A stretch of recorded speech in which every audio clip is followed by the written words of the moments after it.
মই কাকো অনুৰোধ নকৰোঁ কেতিয়াও লাইফত আদেশ দিছোঁ ক্ষমা খুজিব লাগিব বছ এই এটা ঘটনা হ'ল মই ক'ম কিন্তু দেই মই নোকোৱাকৈ নাথাকোঁ আপোনালোকৰ ইয়াৰ নলবাৰী দিগন্ত ভাৰতী সকলোৱে দেখিছে চাগে ফেচবুকত চানমাৰী বিহু কমেডি কেইজনমানে অপমান কৰিছে তেওঁক গতিকে মই বেছিকৈ নকওঁ বেছিকৈ ক'লেকে মই গালি দিম গতিকে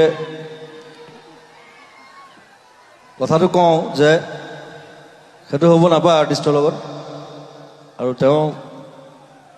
অনুষ্ঠান চাবলৈ গৈছিলে তাক মাতি নিছিলে ষ্টেজলৈ নিবলৈ অপমান কৰিছে চব চানমাৰী কমিটিৰ যিকেইজন মানুহ আছে যিকেইজনে কৰিলে কামটো মই কাকো অনুৰোধ নকৰোঁ কেতিয়াও লাইফত আদেশ দিছোঁ ক্ষমা খুজিব লাগিব বছ দ্যাটছ ইট